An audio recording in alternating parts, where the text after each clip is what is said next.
आमच्या आयुष्यामध्ये पश्चाताप घडवणाऱ्या घटनाच घडत नाहीत.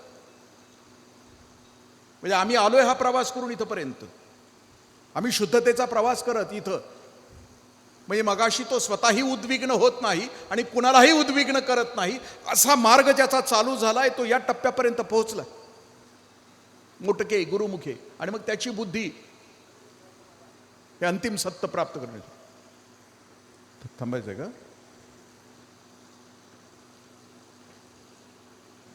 ठीक आहे.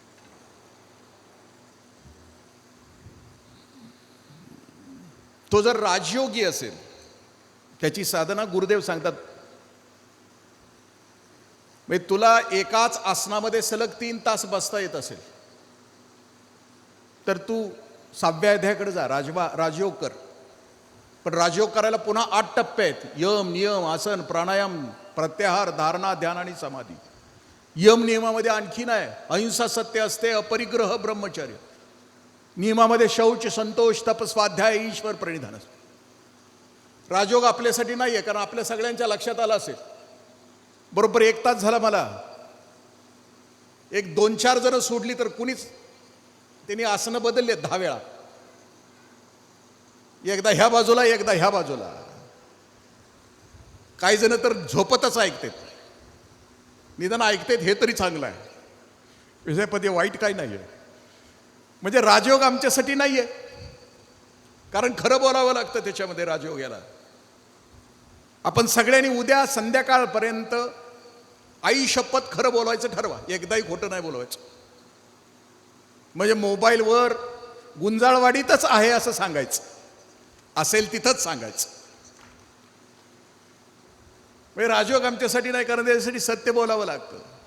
अहिंसा, कुणालाही काया वाचा मनानं दुखवायचं नसतं, म्हणजे राजयोग आमच्यासाठी नाही.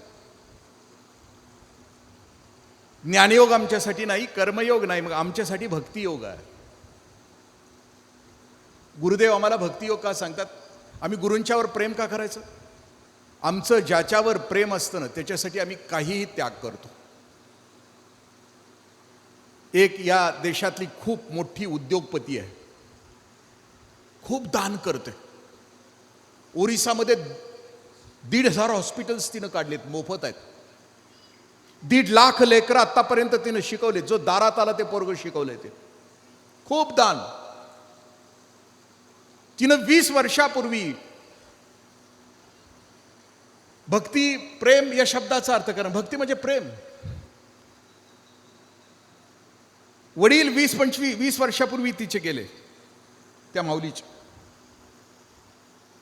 13 वेळेला आपल्याकडं सोडायला सांगतात काहीतरी. म्हणजे आपला वडील गेला, आपली आई गेली तर काहीतरी सोडा वर्षभर. मग सोडायचं काय असतं की जे लय प्रिय असतं ते सोडायचं असतं. म्हणजे दिवसातनं 4 वेळेला चहा ढोसत असेल तर चहा सोडायचा असतो. दिवसातनं 2 गायछाप लागत असतील तर, आता गायछाप बाबत इथं ऑब्जेक्शन येण्याची शक्यता आहे, पण 2 गायछाप लागत असतील तर वर्षभर गायछाप सोडा असं म्हटलं पाहिजे. म्हणजे ज्याची आठवण झाल्यानंतर ज्या आवडीची, वडील त्याच्यापेक्षा जास्त आवडीचा आहे, ती गोष्ट सोडायची असते 13व्या दिवशी. हे काय सोडतंय? कारल्याची भाजी, शेपूची भाजी, जी खातच नाही कधी आयुष्यात. ह्या उद्योगपती आहेत. यांनी काशीमध्ये, गंगेमध्ये त्यांनी सांगितलं की मी मरेपर्यंत, इथून पुढच्या आयुष्यामध्ये स्वतःसाठी फक्त औषध आणि पुस्तक याच्या व्यतिरिक्त मी काहीच खाणार नाही, काही खरेदी करणार नाही स्वतःला. काय असावं जीवन, काय साधेपणा असावा. आजही मग त्या अमेरिकेतून 3000 टाके नावाच्या पुस्तकामध्ये हे प्रकरण आहे, जर वाचता आलं तर वाचूया. त्या बिझनेस क्लासमधून प्रवास करत होत्या.